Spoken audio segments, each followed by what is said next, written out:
The night it happened, the world didn't stop spinning.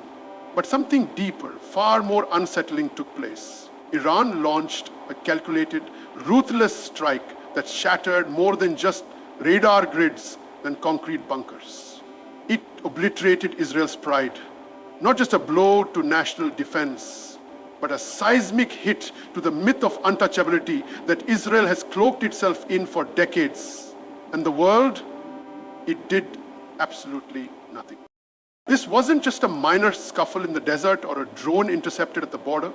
This was a sophisticated, relentless operation, years in the making. Whether it came through the skies in the form of hypersonic precision or through the veins of a digital network in cyber silence, it worked. Israel's defense was breached, its power questioned, its aura punctured. For years, Israel had carried itself as the region's unshakable strongman, bolstered by billions in Western support, equipped with elite intelligence and armed to the teeth with the latest military tech. But in one night, Iran did what no one expected. It hit the soft underbelly of that confidence. And what was the West's response? Hollow words, choreographed silence, and diplomatic gymnastics to avoid calling it what it was, a humiliation. Let's be clear. Iran didn't just retaliate. It sent a message loud and unfiltered. This was about every assassinated scientist, every sabotage operation, every coercive sanction. It wasn't chaos. It was cold, deliberate revenge. And when the smoke cleared, the message was crystal. Tehran is no longer playing defense. It's rewriting the rules. And still, no outrage, no emergency sessions at the UN, no condemnations thundering from Western podiums. The so-called champions of democracy and stability chose silence. Why? Because acknowledging what happened means admitting their ally, Israel, was struck where it hurt most. It means recognizing that dominance in the region is no longer a one-nation game. Arab states, once vocal, now played the diplomat's poker face, quiet, strategic. Some may call it cowardice, others call it calculation. But let's not kid ourselves. Those who once cheered from behind the curtain are now re-evaluating alliances. What's worse? The media. The same headlines that amplify every skirmish turned mute. The incident was relegated to the lower half of international news pages. De-escalation was the word of the day. But truth, justice, accountability, none of that made the cut. The world stayed silent because speaking out would mean disrupting a very fragile, very profitable illusion. An illusion that one nation can dominate an entire region without consequence. That illusion died that night. And while diplomats sip coffee in Brussels and New York, while press statements drown in euphemisms, a different conversation is happening across kitchen tables, prayer halls, and refugee camps. From Tehran to Tripoli, that conversation says one thing clearly. The balance of fear is shifting. So let's not pretend anymore. The night Iran struck wasn't just a military event. It was a geopolitical earthquake. The pride was crushed. The silence was deafening. In history, it won't forget. On that pivotal night, Iran executed a move that sent tremors through the geopolitical landscape, and it wasn't a reckless provocation. It was a masterclass in strategic calculation. The world watched, or rather pretended not to, as Iran unveiled a capability it had long been hinting at, but never fully demonstrated in such a dramatic fashion. Whether it was through an ultra-advanced hypersonic missile system or a silent yet devastating cyber offensive, the intent was clear: to pierce the myth of Israeli invulnerability. And for the first time in decades, that myth cracked. For years, Israel has invested billions into layered defense systems like the Iron Dome, David's sling and arrow interceptors, creating the image of a state that no enemy could touch without consequence. But when Iranian precision bypassed or overwhelmed these systems in one fluid strike, it wasn't just a military breach, it was a psychological and symbolic one. Iran didn't just randomly decide to unleash chaos.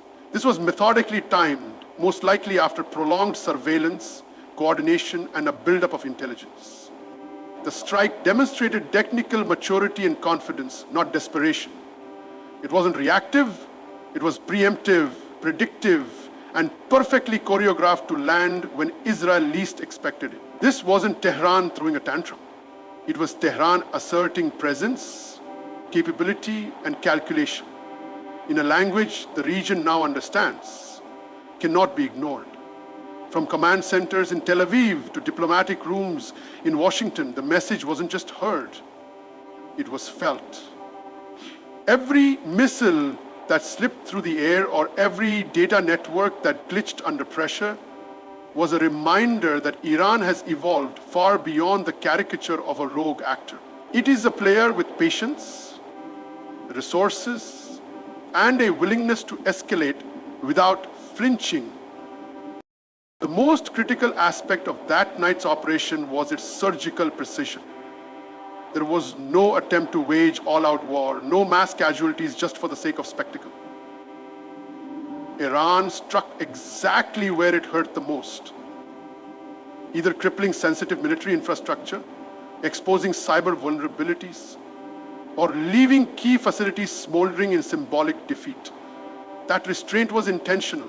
It said, we can do more, but this is just a sample. That's what unnerved Israel, because the moment an adversary shows they can hurt you at will, but choose not to go all in, you're no longer dealing with reckless threats.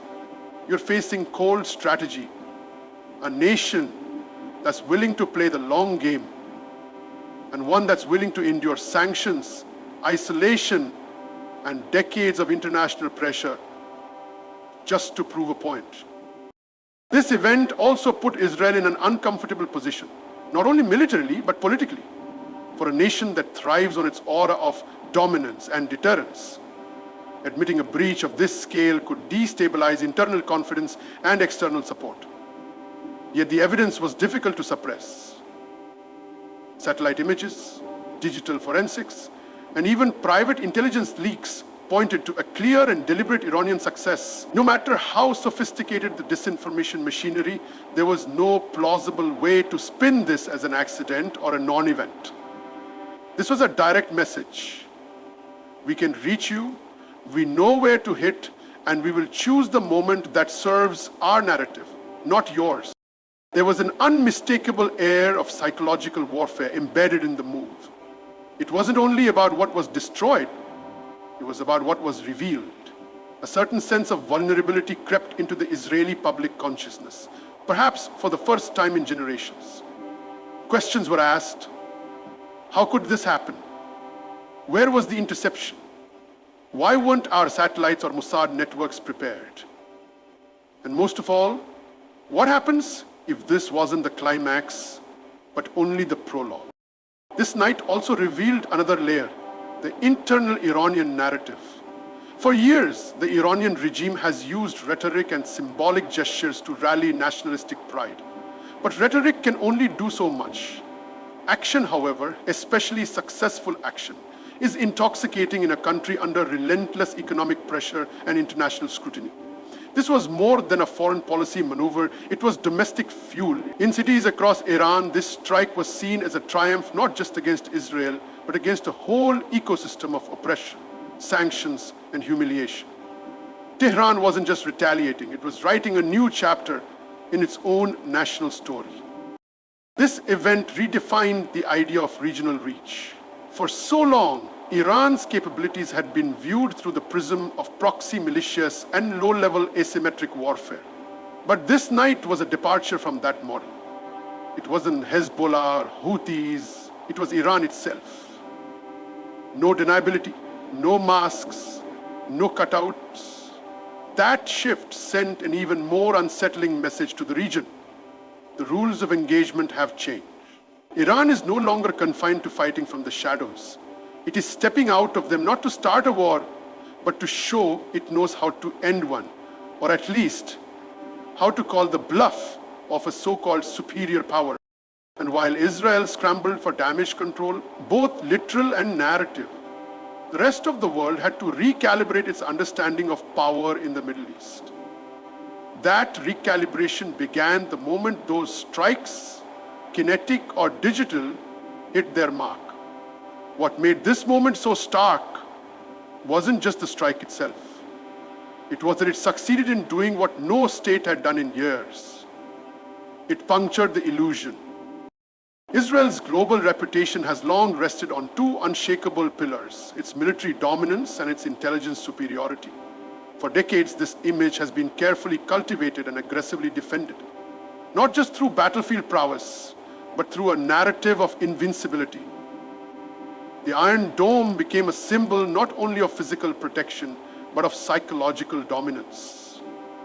Mossad's reputation for surgical precision and preemptive action was legendary. Whether through daring operations on foreign soil or covert missions that never made it to the headlines, Israel carved out a role in the global imagination as a nation that cannot be caught off guard, a country that always knows what's coming before it happens. But on this particular night, all of that cracked. The myth of absolute readiness gave way to a bitter reality. Someone, somewhere, had outmaneuvered them. The attack, in whatever form it took, hypersonic missiles, electromagnetic interference, or a multi-layered cyber intrusion, was more than a military strike. It was a narrative strike. It didn't just target infrastructure. It targeted confidence, not just domestically, but globally. Allies who once saw Israel as the region's strategic anchor were suddenly forced to confront uncomfortable questions. How did this happen? How did Iran, long dismissed as reckless or chaotic, manage to land such a precise and destabilizing blow? Where was the famous Israeli foresight that supposedly anticipates every move before it unfolds? The implications rippled far beyond the borders of the immediate conflict. International observers, defense analysts, policymakers, military contractors, and intelligence communities were suddenly re-evaluating assumptions they had treated as gospel. If Israel could be caught off guard, if its defense grid could be penetrated or bypassed, then what does that say about the security architecture of its Western allies? Israel, after all, isn't just a sovereign state. There's something deeply symbolic about what happened. Israel, for years, has carried itself with a level of assuredness that bordered on strategic arrogance. It wasn't just that it won wars, it did so with speed, clarity, and a relentless ability to control the narrative. This confidence wasn't built in isolation.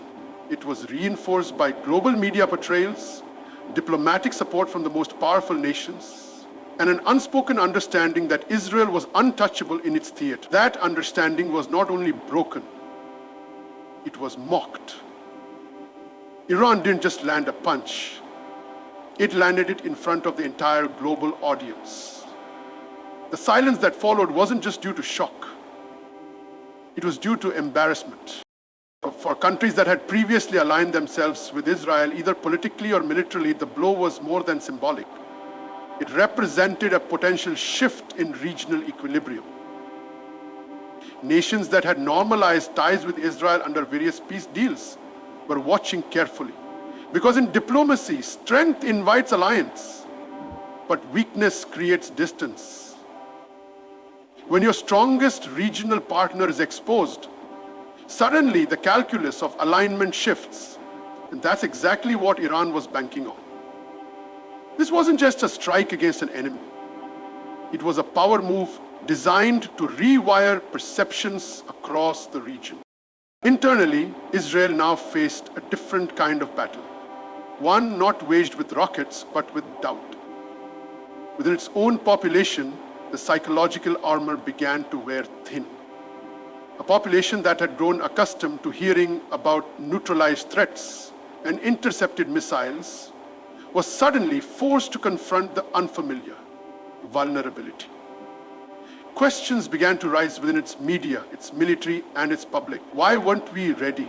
Who failed? How did this slip through? It wasn't just about what was hit, it was about what wasn't stopped. That's what truly rattled the nation. Because in a country where security is part of the social contract, any breach isn't just a tactical issue, it's a political crisis. For the Israeli leadership, the challenge was twofold: manage the damage on the ground and manage the image abroad. The former might be resolved with repairs and retribution, but the latter, that's harder to restore. The image of Israel as an unshakable fortress is now dented. And in the world of geopolitics, perception is everything. Nations don't just operate on hard data. They respond to confidence, to fear, to image, and Israel's image took a hit that night. A hit that can't be undone with a press release or a retaliatory airstrike. What Iran accomplished wasn't just tactical, it was psychological warfare, at its most effective.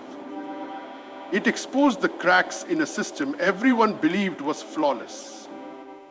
And perhaps the most haunting part is that the strike didn't need to destroy everything, it just needed to succeed once.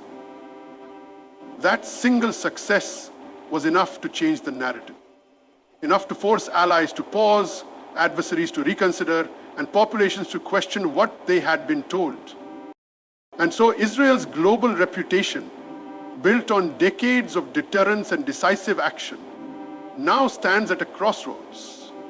The question isn't just how it will respond militarily, but how it will rebuild a perception that once seemed unbreakable.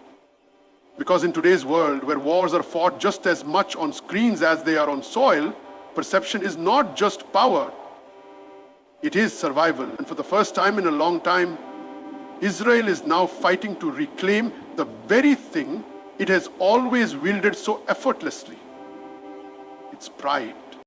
In the immediate aftermath of the Iranian strike, as analysts scrambled and defense experts whispered through corridors in Tel Aviv, Washington, and London, something far more telling unfolded across the international stage: silence.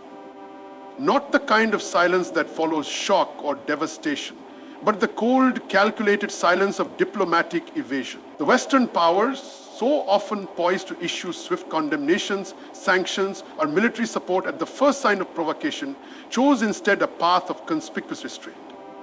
There was no emergency NATO session, no fiery White House address, no resounding chorus of support for Israel's security. The usual mechanisms that had been activated so quickly in previous incidents, from embassy evacuations to joint press conferences, remained curiously still. This silence was not an oversight. It was a message wrapped in inaction.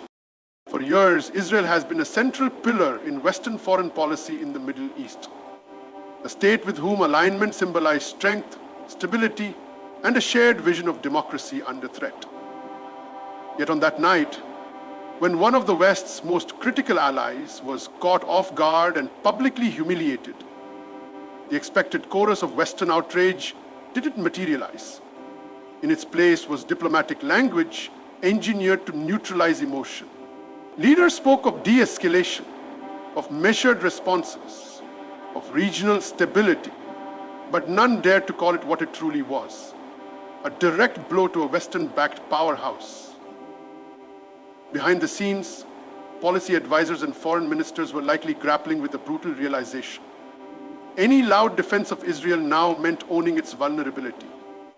Any retaliation meant opening the door to a much larger, costlier war in a region already stretched thin by proxy conflicts and economic instability.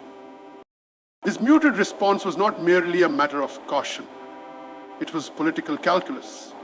Western governments, especially the United States, are entangled in a range of global crises, from Eastern Europe to the Indo-Pacific, and are weary of igniting another full-scale confrontation in the Middle East.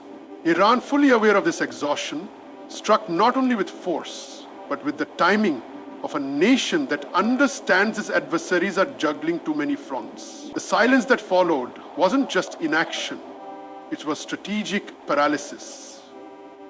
Leaders in Washington and Brussels understood that condemning Iran in strong terms would force them into a corner, one where action would be demanded but deliverable outcomes remained uncertain.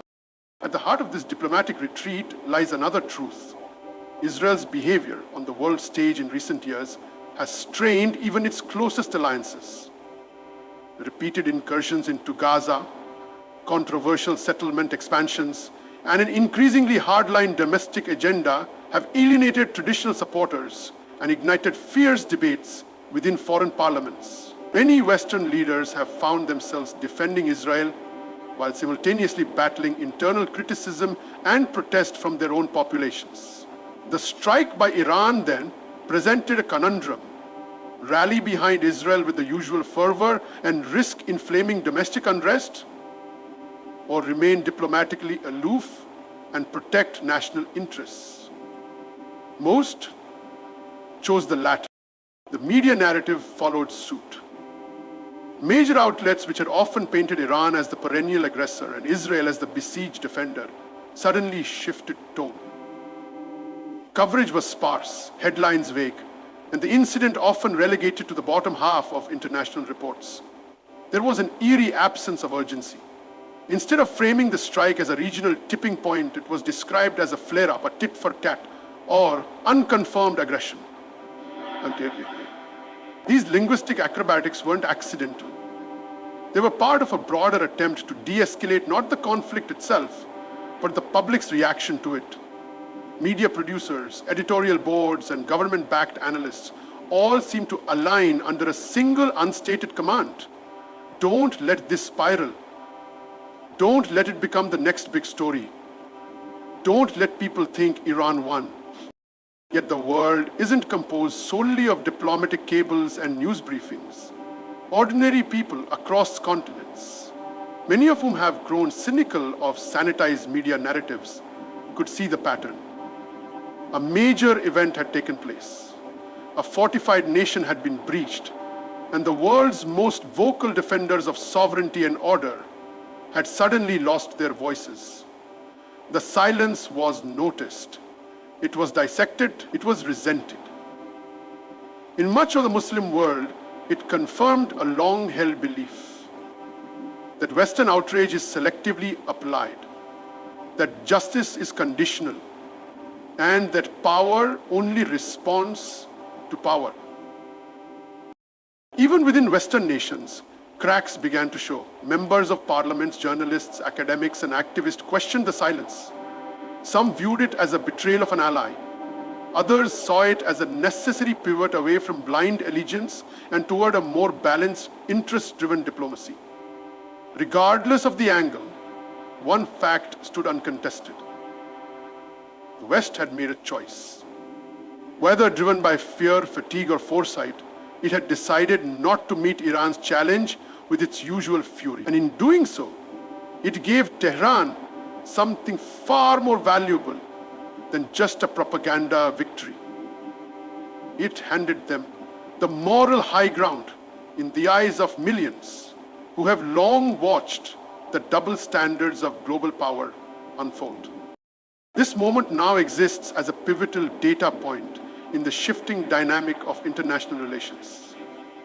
Iran's boldness, Israel's exposure, and the West's restraint all converged into a geopolitical inflection point. The silence wasn't just about this one night. It was about what that night symbolized. It marked a transition from a world where power responded instantly, loudly, and decisively, to one where even the most trusted allies might be left to handle their own battles, while others watch, weigh, and whisper behind closed doors.